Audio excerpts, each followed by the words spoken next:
अस्सलाम वालेकुम dear students of fourth year. हमने चैप्टर 3 स्टार्ट किया था, इसका कुछ इंट्रोडक्शन किया था और कुछ क्वेश्चंस जो है वो हमने किए थे। अब हम इसको फर्दर प्रोसीड करेंगे। कुछ क्वेश्चंस जो हमने किए थे हम थोड़ा सा उनको रिपीट कर देते हैं, गो थ्रू करते हैं और उसके बाद फिर हम अपनी आगे एक्सरसाइज पर मूव करेंगे।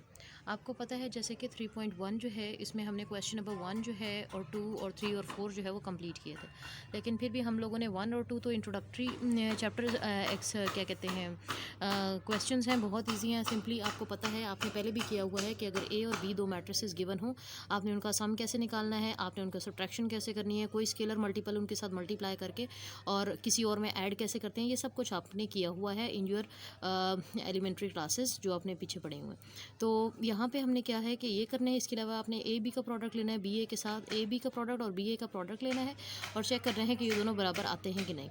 और आपको पता है मैट्रिसेस में ज़रूरी नहीं है कम्यूटेटिव प्रॉपर्टी सेटिस्फाई हो।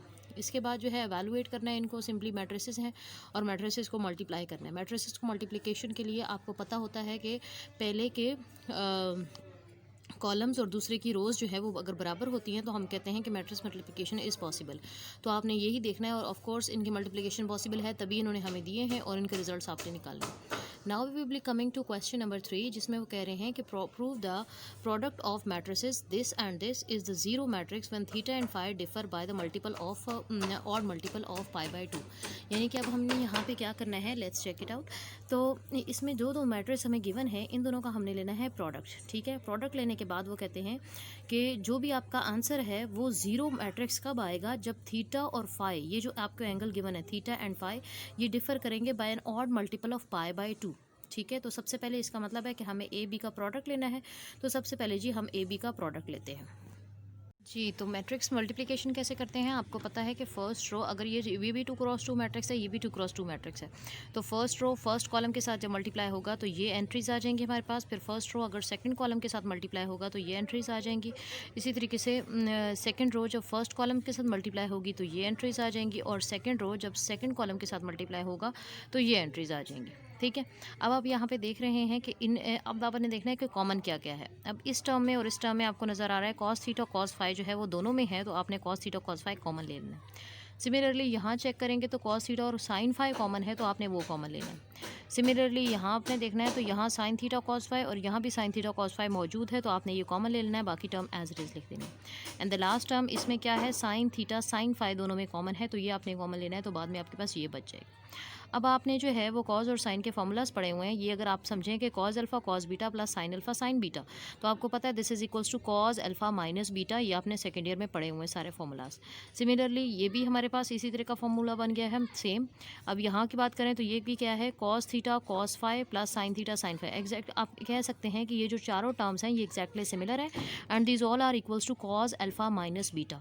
तो अब हम अगले स्टेप पे लिखते हैं A B is equals to, अब देखें ये सब में से मैं एक ही स्टेप पे कर रही हूँ कि बाहर मैं इनको कॉमन ले रही हूँ, क्योंकि सब में से कॉमन आएगा तो cause alpha minus beta which is cos theta minus 5, और बाकी अंदर वाली टर्म एज इट इज़ लिख देंगे। अंदर वाली टर्म कौन कौन सी हैं, cos theta cause five, cos theta sine five, sine theta cause five and sign theta sign five. ठीक है जी, ये हमारे पास रह जाएंगी और बाहर हमारे पास क्या आ जाएगा, थीटा माइनस फाई।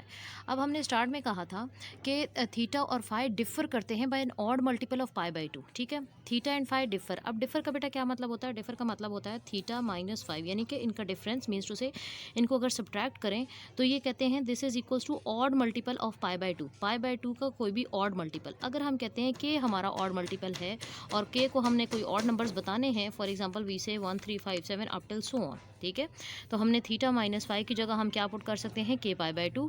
तो यहाँ पे अब हम लोगों ने थीटा माइनस 5 की जगह क्या पुट कर देना है, पाई बाय 2। ठीक है, यहाँ नहीं पुट करना चाहते तो पहले डायरेक्टली कर लें कि जब हमने कॉज में थीटा माइनस 5 हमारे पास है यहाँ पे, ठीक है, इसकी जगह हम लोग जब पुट करेंगे कॉज के पाई बाय 2, तो आपको पता है कि के means any odd number. Odd number कौन से, for example 1 3 5 7 and so on. आपको पता है अगर 1 पुट करेंगे तो cause of 90 is 0, similarly cause of 3 pi by 2 is 0, similarly cause of 5 pi by 2 is 0। इसका मतलब कोई भी के हम ऑड ले लें तो इसने हमें आंसर क्या देना है, 0 देना है। ठीक है जी, तो ये हमारे पास कॉस के पाई बाय 2 0 हो जाएगा। अगर ये क्वांटिटी 0 हो जाएगी तो इसके साथ कोई भी हमारे पास मैट्रिक्स मल्टीप्लाई हो तो हम कहेंगे कि यहाँ से हम कह सकते हैं कि ए बी जो है वो किसकी इक्वल आ जाएगी, ज़ीरो मैट्रिक्स के। ज़ीरो मैट्रिक्स का मतलब है कि चारों एंट्रीज इसकी क्या हो जाएंगी, ज़ीरो। ठीक है, तो यहाँ पे आपका प्रूफ एंड हो जाता है। अब हम करते हैं क्वेश्चन नंबर 4। इसी तरीके से इसी पैटर्न पे हमने करना है, बस थोड़ी सी उसका डिफरेंस है कि उसमें कंडीशन क्या गिवन है। हाँ जी, तो क्वेश्चन नंबर 4 है, डायरेक्शन कोसाइंस हमें गिवन है। एक जो लाइन है उसकी डायरेक्शन कोसाइंस है λ1 λ2 λ3 और दूसरे के कोसाइंस है μ1 μ2 एंड μ3। आपसे कह रहे हैं कि अगर ये दो मैट्रिसेस जिनमें आपको यही डायरेक्शन कोसाइंस गिवन है, इनका प्रोडक्ट लें तो ये ज़ीरो कब होएगा, if and only if the lines are perpendicular. तो अब हम पहले पता होना चाहिए लाइंस परपेंडिकुलर कब होते हैं। तो लाइंस परपेंडिकुलर कब होंगी, जब उनके direction cosine corresponding direction cosines का प्रोडक्ट लेके उनका सम किया जाए तो वो क्या आ जाए, ज़ीरो। ठीक है, यानी कि ये λ1 μ1, ठीक है, plus λ2 μ2 plus λ3 μ3 is equals to अगर ज़ीरो आ जाए तो हम कहते हैं कि लाइंस जो हैं वो क्या हैं, परपेंडिकुलर हैं एक दूसरे के। तो आप जब इस क्वेश्चन को सॉल्व करेंगे तो आपने देखना है कि सब में से आपकी कुछ ना कुछ क्वांटिटी कॉमन आ जाएगी और बीच में सब में एक चीज़ कॉमन जो है वो रह जाएगी, that is λ1 μ1 λ2 plus λ2 μ2 and λ3 μ3 is. अब आपने अगले स्टेप पे क्या करना है, जब सब में से ये चीज़ कॉमन आ जाएगी तो आपने यही बात करनी है कि ये सारा जो प्रोडक्ट है ये ज़ीरो की इक्वल कब आएगा, जब हम कहेंगे कि ये तीनों डायरेक्शन कोसाइंस का प्रोडक्ट जो है वो ज़ीरो हो। ठीक है, और इसका मतलब क्या है, द लाइंस आर परपेंडिकुलर। ठीक है, तो आपने बिल्कुल सेम तरीके से जैसे मैंने आपको क्वेश्चन नंबर 3 एक्सप्लेन किया उसी तरीके से प्रोडक्ट लेना है इनका, और उसके बाद जो कॉमन आएगा उसके लिए आपने ये रीज़न लिख के क्वेश्चन नंबर 3 जो है वो एंड कर देना है। ठीक है, तो क्वेश्चन नंबर 5 ऑफ एक्सरसाइज 3.1, इसमें वो कह रहे हैं कि अगर a plus B whole square जो है वो प्रूव करें कि वो नहीं होता equal a square plus 2ab plus B square. आपको भी पता है कि अगर हम लोग a plus B whole square लिख लें तो हम इसको दो बार लिख सकते हैं, a plus B into A plus B. अब जब आप मल्टीप्लिकेशन करेंगे तो a into A is A square, a into B is A B into A is B A and b into B is B square. अब A B ए के बराबर हमेशा नहीं होता। ये क्वेश्चन नंबर 1 जब हमने किया था उस वक्त भी हमने कहा था कि कम्यूटेटिव प्रॉपर्टी हमेशा इन जनरल होल्ड नहीं करती। तो हम कह सकते हैं कि इसको हम कभी भी नहीं कह सकते कि a square plus 2ab plus B square. तो ये यहाँ पे छोटा सा इसका प्रूफ है। रीज़न क्या देंगे कि since a B is not equals to b a, तो इस वजह से ये जो है ए बी और बी ए को हम एक क्वान्टिटी नहीं कह सकते।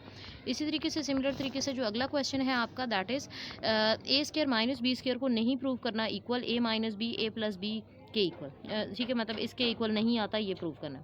तो अगर हम लोग ये राइट हैंड साइड ले लें, a minus b into A plus b, one by one अगर हम मल्टीप्लिकेशन करेंगे तो हम कहेंगे a square plus a b plus minus B A and minus B square.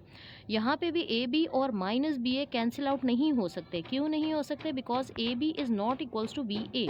तो ये रीज़न देनी है आपने कि ए बी और बी ए इक्वल नहीं है, that is why it is not equals to A square minus B square. अब क्वेश्चन है साथ में कि वो कहते हैं कि कब ये कम्यूट करते हैं, मतलब ये नॉट जो इक्वल्स टू लिखा है ये कब इक्वल बन सकता है। तो इसके फिर एक ही शर्त है कि अगर ए बी इक्वल हो जाए बी ए के, यानी अगर कम्यूटेटिव प्रॉपर्टी सेटिस्फाई करेगी तो हम कहेंगे कि ये वाली जो इक्वालिटीज़ लिखी हुई, इनइक्वालिटीज़ लिखी हुई हैं दोनों, ये दोनों होल्ड करेंगे।